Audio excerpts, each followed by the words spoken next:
Hello, and welcome back to another episode of the Politic Pod podcast with your hosts, me, Ben, and Nassif. In the last episode, we talked about the Queen, a special tribute to her, and the episode before that was the first part of this two-episode series about the world in review in 2022, and also looking forward to 2023, what is around the corner. In the first episode, we talked about the UK and everything that's been happening from Rishi Sunak to Liz Truss to Labour's rise to Matt Hancock. So make sure to check out all of that in that episode, as well as the special tribute to the Queen. But today we're going to talk about the world in 2022. What have been the major developments this year? And 2022 has been such a monumental year. Of course, in the UK especially, we've had 3 prime ministers and 2 monarchs, and not to mention countless chancellors and cabinet ministers and all the events that have been going on. But around the world, it has been one of the most significant years in record, not least because of the main thing today, which is going to be Ukraine. And as well as that, we'll touch on the US midterms and what that means for 2024, as well as a bit on Elon Musk and what's happening with him in Twitter. Of course, a big shift in the media, which is becoming increasingly prominent in politics. So without further ado, let's just crack on. So we're going to start this off with Ukraine. And we had it in a quiz in the episode about the UK in review, and Volodymyr Zelensky won the Time Person of the Year.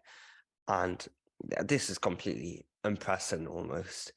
Who would have thought at this time last year that Ukraine would have been invaded by Russia? It happened in February, of course, still continue to say. And the Russia-Ukraine war just exploded into this diplomatic war between the West and Russia. Really, those difficulties of the Cold War period have erupted once more.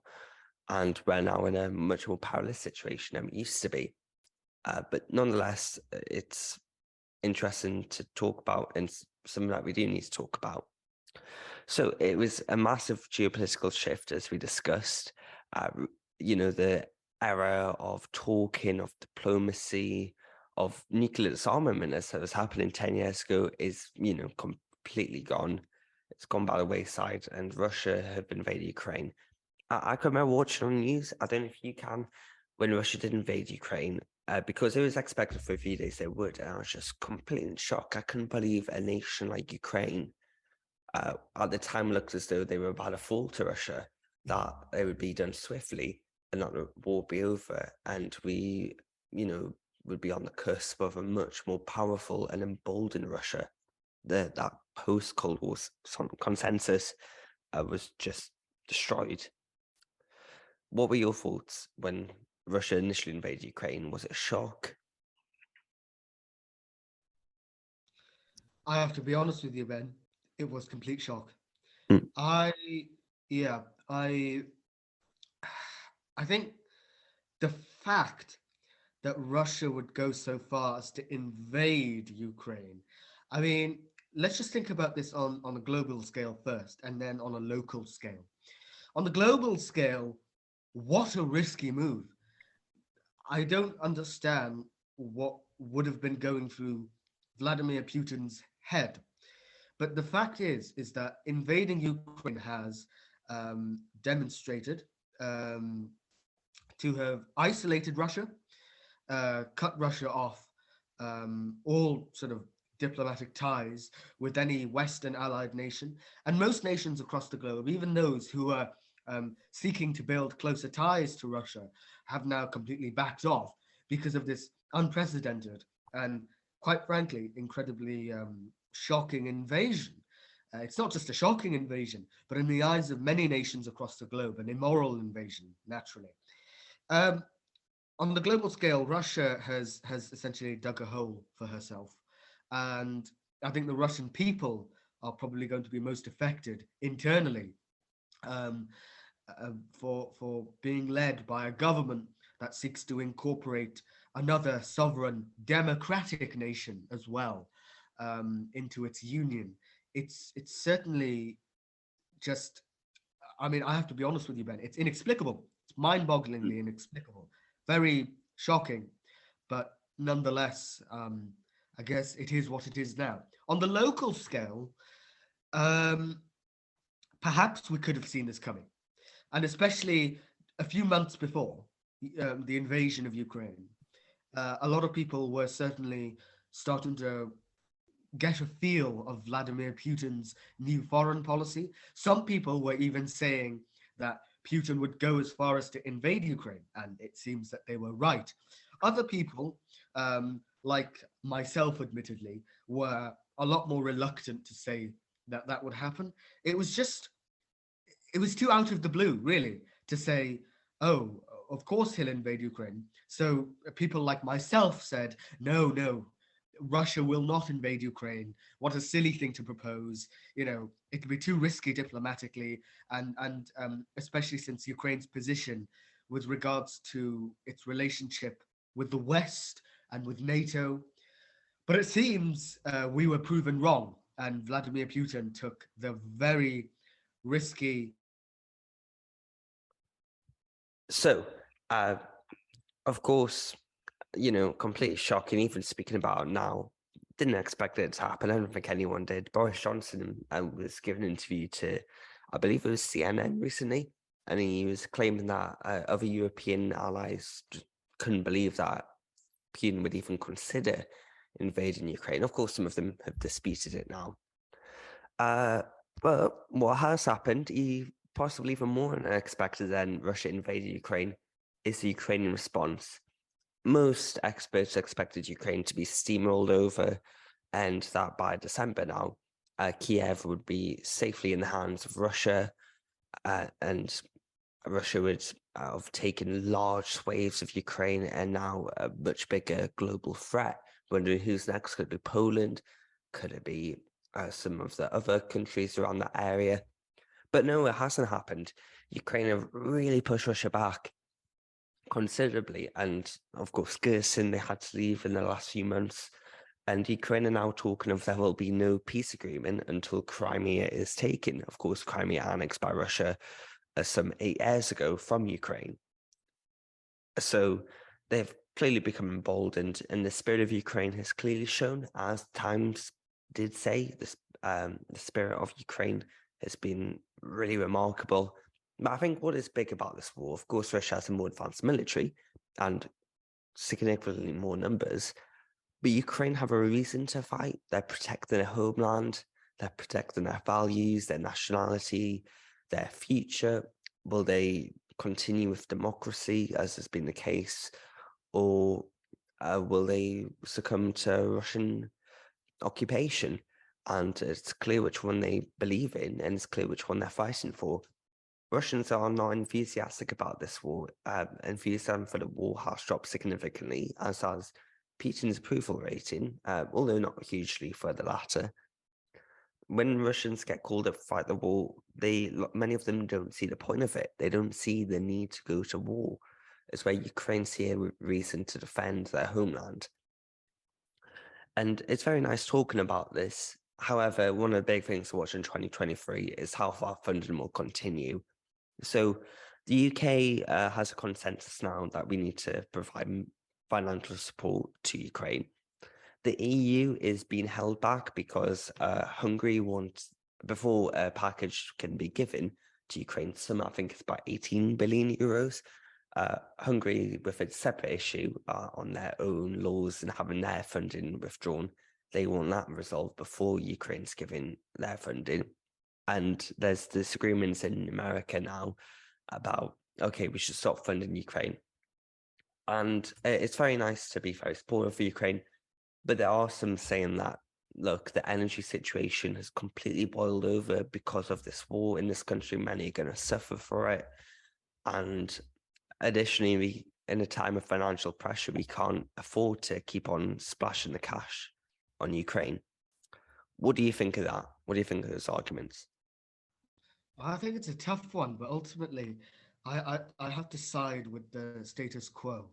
The fact that we're funding Ukraine and not giving up on them is precisely what makes us British. It's what we fight for. You know, don't get me wrong, the cost of living crisis here in Britain is absolutely dreadful. And I personally know people who are suffering because of it. I personally know people. It's absolutely god awful. But I think it's a horrific narrative, and a terrible, in my opinion, I think it's a terrible agenda to push, that we're somehow splashing cash on Ukraine. Women and children are being mowed down by Russian troops in especially the eastern portions of that democratic country. Are we, you have to remember back in 1940 and 1941, for a whole year, the British Empire was standalone in its fight against the Nazis before America joined the war, before the USSR joined the war, and after France had fallen. We didn't give up then. Why should we give up now? Because the truth is, this isn't about energy or about money. This is about existence. We as a people are free because we fight for it. And whilst on one hand, yes, absolutely, the money that we give to Ukraine could be spent here and could be spent to save, I think really you could argue that for any particular industry, I mean, the government seems to be spending a great deal on things that you could argue are not efficiently run or are not productive. So the fact that we're giving money to Ukraine, something that ultimately symbolizes our existence as a free and democratic part of the Western world, I think the payment's worth it. It's a lot of money, that's true. But if Ukraine falls, who's next? And I think that's a really important point. I've got to agree with you there about that. We do need to keep the status quo and keep on funding Ukraine because there's more at stake than just Ukraine. It's about democratic values. If they lose this, then Russia is emboldened.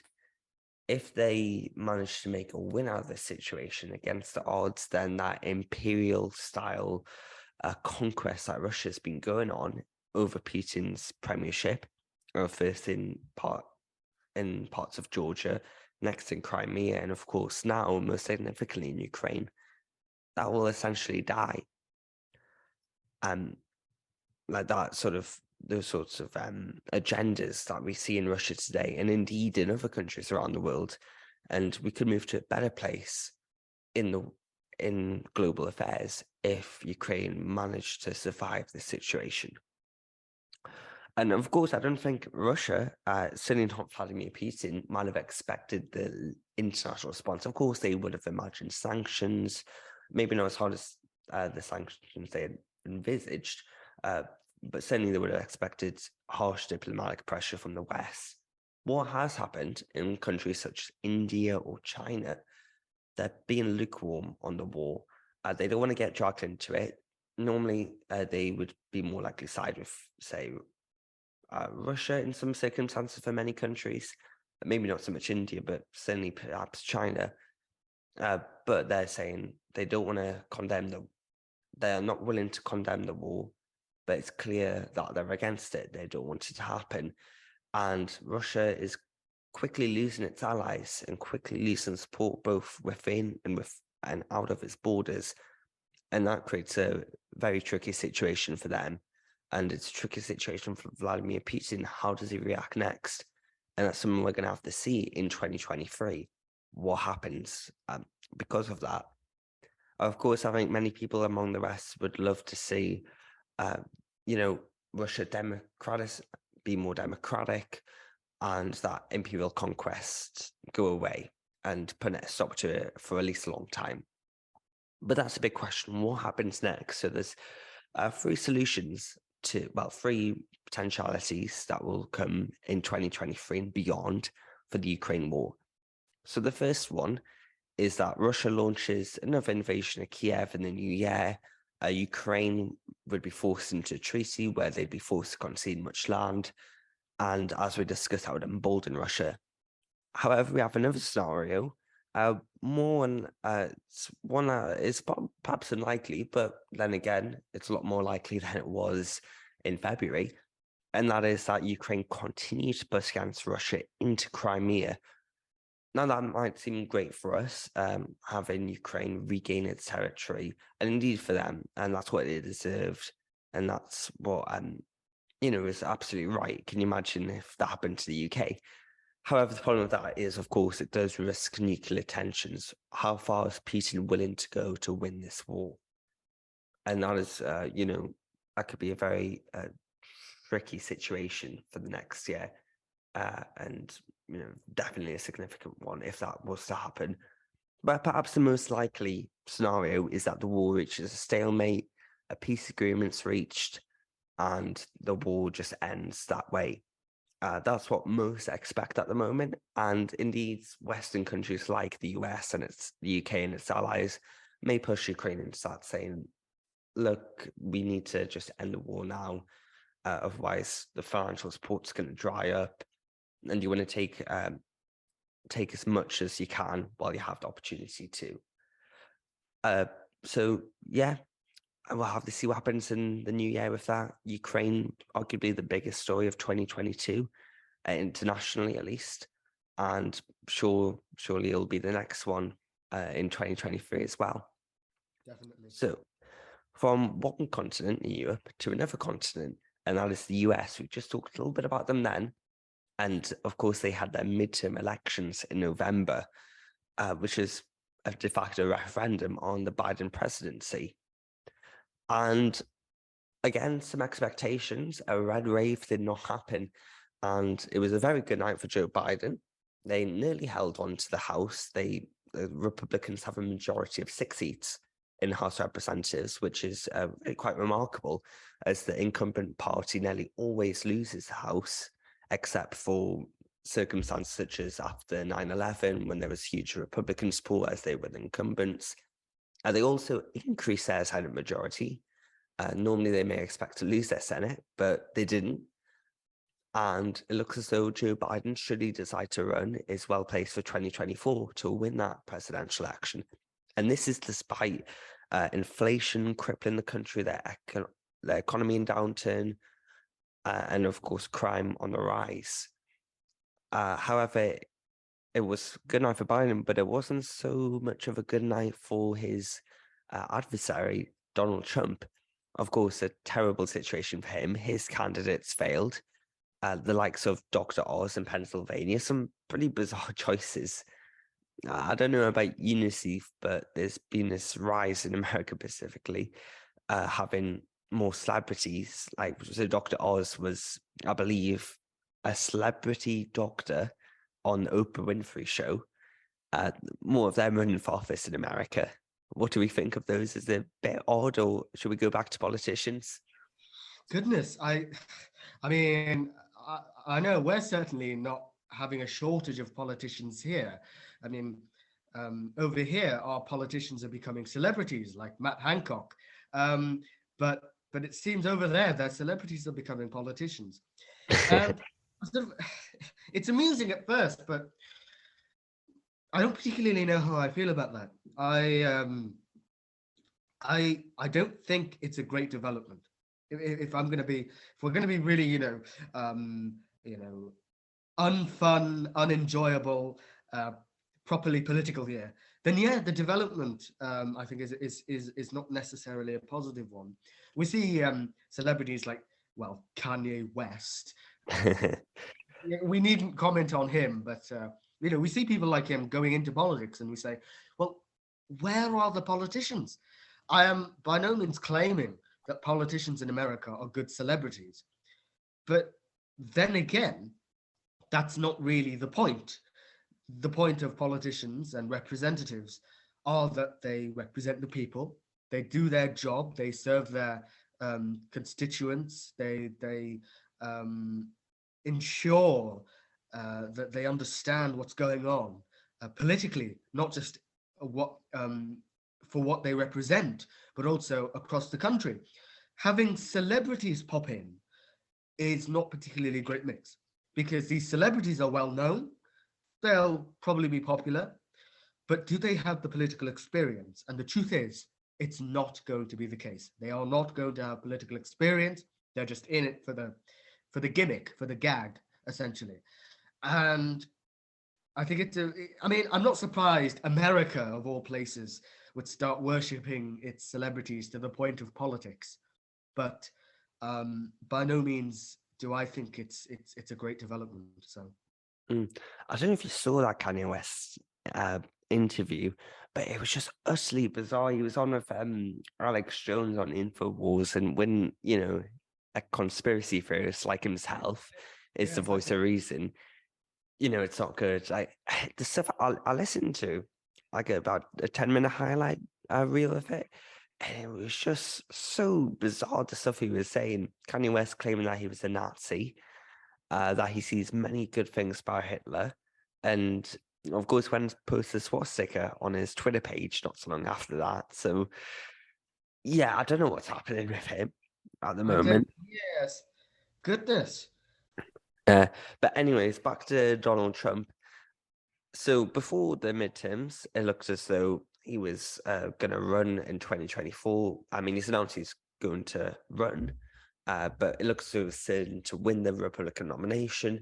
He had even planned out his big special announcement where people knew he was going to announce his presidential campaign just after the midterms. So the idea was Republicans would get this big boost, he'd take credit, and he'd be able to carry that momentum into a campaign launch. Of course, that didn't happen. And he had an absolute terrible night. His candidates failed. Some Republican candidates did quite well, actually. But but his candidates didn't do too well at all. Even Rupert Murdoch for the New York Post has turned on him, apparently quietly telling him that he needs to stand aside for next presidential election. And I think in the New York Post they referred to Donald Trump as Humpty Dumpty and how the wall fell down. So quite humorous. Uh, but that doesn't mean that Republicans have no chance in 2024. There's another competitor, and that is Florida Governor Ron DeSantis. And as we said, some Republican candidates did do very well. And Ron DeSantis was one of them. He won a landslide in the toss-up state of Florida. Normally it's tight, it's neck and neck between the Democrats and Republicans, but it wasn't in this turn. I actually was going against a former governor of Florida who was a Democrat candidate, but had previously been a Republican governor of Florida. So that's quite interesting. I think, or we might have been a senator of Florida, something similar to that, but quite interesting nonetheless. And Ron DeSantis, what's quite interesting about him is that he was creation of Trump. Trump bolstered his popularity when he was president, and now Ron DeSantis is Trump's enemy, his main competitor for that nomination. And the polls have recently shown that DeSantis head-to-head is 4 points up against Trump. Before the elections, that would have been unheard of, but now it is. So Ron DeSantis, he's been nicknamed Ron DeSanctimonious by Trump in every one of his name calling tactics.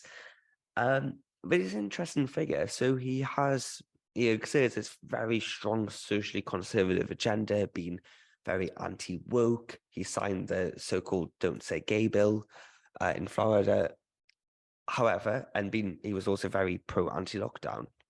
However, behind this, some of his policies are quite liberal. He's softly enacted progressive change.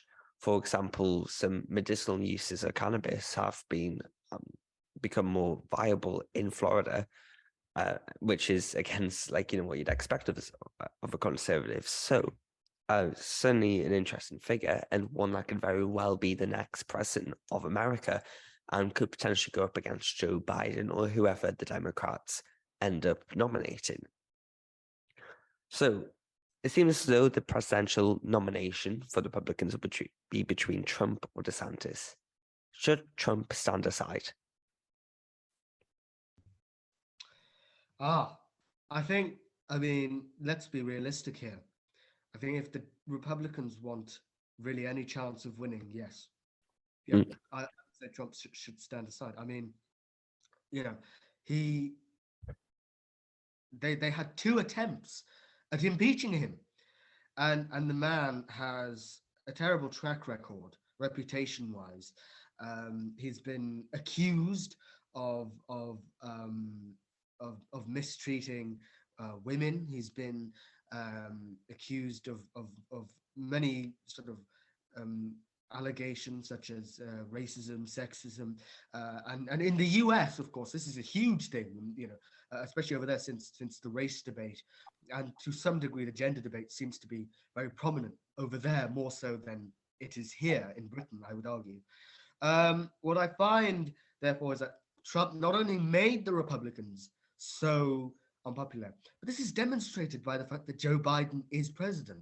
Nowadays, Joe Biden does not have the best of ratings necessarily, particularly as he went into his presidency, he started losing popularity, and even Democrats started losing faith in him. So really, he should have lost. But because he went against Donald Trump, who was so unpopular, he ended up winning. And if anything, that says something about Donald Trump. I think it says that really Trump is so disliked across the United States by both Democrats and Republicans that ultimately he'll end up losing the vote. I think Ron DeSantis looks like a good candidate for the Republicans. He seems to be very Republican, seems to stand up for the values of the party, but he also seems to be a little bit pragmatic, a little bit progressive, it seems, more adaptable than Trump. And I mean, perhaps I'm incorrect in saying this, but lately it seems that he's a lot more moderate and reasonable than Trump, not as how do I put this diplomatically, crazy when it comes to conspiracies. I mean, let's not forget that it was Donald Trump who suggested that drinking bleach would defeat coronavirus. So I think ultimately, yeah, Trump should stand down. Ron DeSantis should give it a go, see if he's popular, which he already is, and see if he can give competition against Joe Biden. And honestly, I think if Ron DeSantis goes up, he'll have a good chance, especially considering Biden's own polling records. Yeah, I agree. Ron DeSantis is way more likely to win the presidential election than Donald Trump is. Ron DeSantis would normally be considered as a bit of he would normally consider like one of the more right-wing candidates in recent history. But because Donald Trump is so outspoken, now Ron DeSantis seems a lot more moderate in the Republican Party, which just shows how America has developed politically in the past few years, where both parties have become more extreme. They've moved further to left and right, respectively. Of course, and what is quite a bit of a bizarre story was Ron DeSantis, who chartered. So this is one of his stunts. He chartered planes carrying Venezuelan immigrants to Martha's Vineyard in Oregon, I believe, which is a Democratic stronghold, to the tune of $615,000 in a bit of a stunt against immigration. I mean, it's still an expensive way to do it. I can't really see Suella Braverman importing immigrants to, I don't know, Liverpool. But yeah, it attracts some criticism for that, but also people liked that sort of message he was sending. I feel as though America's become a lot more now about sending messages and values rather than policies, whether that's for, some people say that's for good, some people say that's for bad, but that's the way it's moved. And my thoughts personally is that Donald Trump should stand aside. And I'm saying this from sort of a strategic point of view.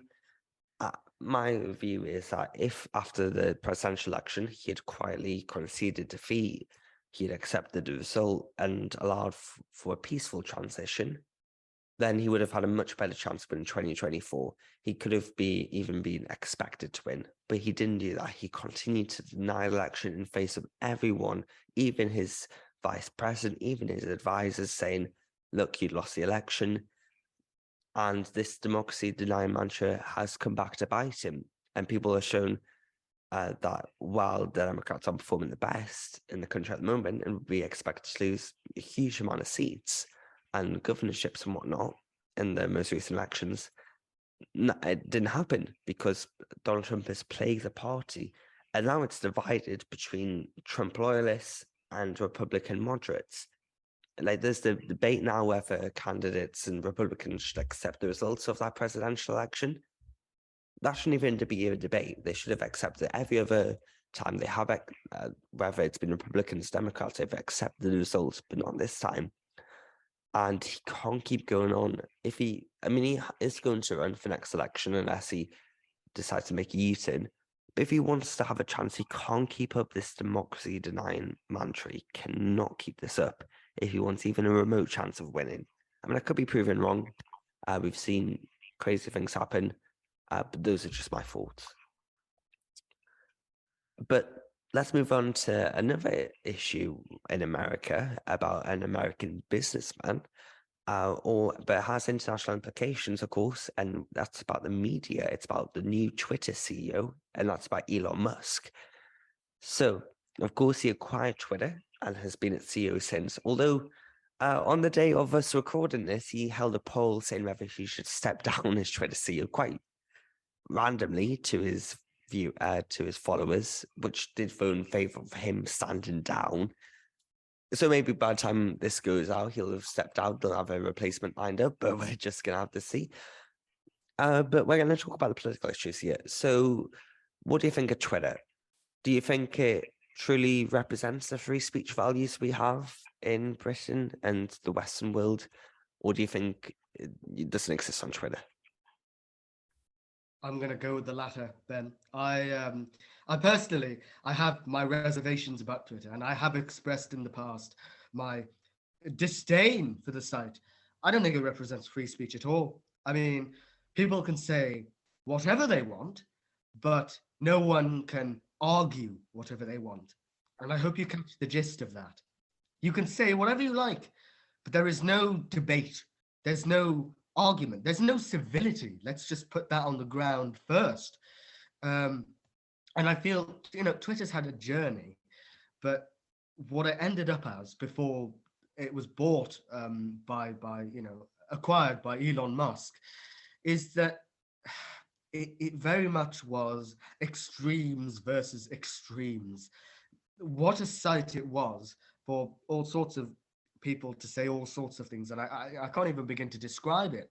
It's why I never got Twitter myself, simply because I thought I'd lose my head trying to get round the site. I think now I'm really unsure as to what will happen to the site. I personally think it'll keep going, but it'll fizzle away. It'll exist in the future, but it'll become small, and I think people will go off to other sites in order to not just to express political opinions, but just to use social media. That's what Twitter originally really was. It was a means of encouraging discussion via media, which is, I think, completely failed upon the site. I think regardless of whether Elon Musk remains as leader or whether he's ousted by the poll, Twitter doesn't have much of a future.